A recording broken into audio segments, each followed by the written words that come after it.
In the annals of Southern African history, few names evoke as much respect and fascination as that of Zwide kaLanga, the formidable king of the Ndwandwe. A leader of unparalleled vision and military prowess, Zwide's legacy is woven into the very fabric of the region's history. Zwide kaLanga, son of King Langa, was born into a lineage of power and prestige. His mother, the revered Queen Ntombazi of the Nshali clan, played a significant role in his life, shaping him into the leader who would come to dominate the Ndwandwe kingdom. His reign was marked by ambition and expansion as he sought to consolidate his kingdom's influence over the vast territories of southern Africa. From his throne at kwaNongoma, Zwide kaLanga orchestrated a series of military campaigns that expanded the Ndwandwe kingdom's territory and secured its position as a formidable force. Under his leadership, the Ndwandwe became a powerful entity, known for their disciplined armies and strategic acumen. But it was Zwide's ruthless pursuit of power that intensified his enmity with one of history's most legendary figures, Shaka Zulu. The rivalry between these two great leaders reached its peak when Zwide ordered the assassination of Ndwandwe, the influential leader of the Mthethwa Confederacy. Ndwandwe's death not only escalated the conflict but also severed the relationship between the Ndwandwe and the Zulus, who were once tributaries of the Mthethwas.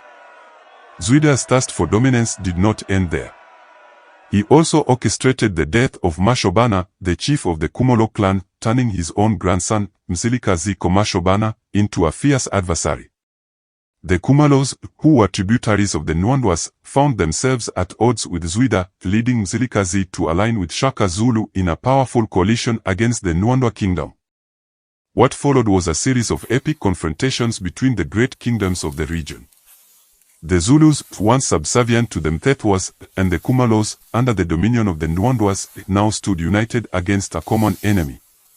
Zwide's kingdom was renowned for its formidable regiments, particularly the fearsome amaNgoni and amaNdebele, who were known for their viciousness and nearly invincible battle tactics. Yet, despite the might of these regiments, the tide of war began to turn against Zwide. The conflict reached its zenith at the Battle of Cockly Hill near Nkondla, where the Ndwandwe, for the first time, faced a unified front from the Zulus and their allies. The innovative tactics of Shaka Zulu and the strategic defiance of Mzilikazi culminated in a decisive defeat for Zwide's forces. Had Zwide emerged victorious in this epic struggle, the region we now know as KwaZulu might have been named kwaNongoma. The defeat of Zwide marked a turning point in Southern African history, leading to the rise of the Zulu kingdom as a dominant power.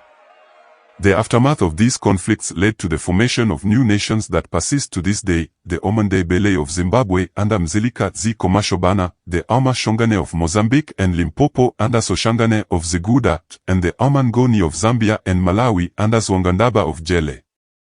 This historical shift reflects a broader pattern that has played out across Africa for centuries, where once unified peoples become divided into different nations and tribes, often forgetting that they were once the same people.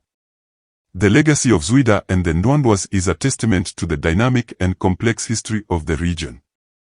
Though his kingdom was ultimately absorbed into the expanding Zulu Empire, Zwide's name continues to echo through history as a symbol of strength, resilience, and the enduring spirit of the Ndwandwe people. As we reflect on the life and reign of King Zwide, son of Langa, we are reminded of the intricate web of power, ambition, and legacy that has shaped the history of Southern Africa.